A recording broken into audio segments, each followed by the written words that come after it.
আজ ২১শে ফেব্রুয়ারি ভাষা আন্দোলন দিবস।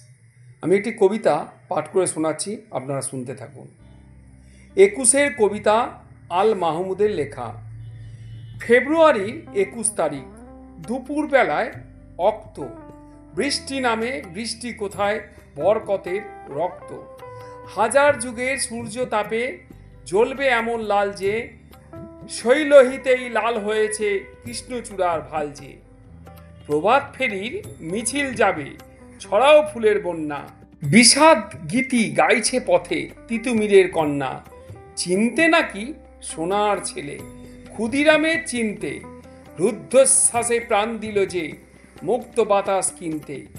পাহাড়তলির মরণ চূড়ায় ঝাঁপ দিল সে অগ্নি, ফেব্রুয়ারির শোকের বসন পড়ল তারই ভগ্নি।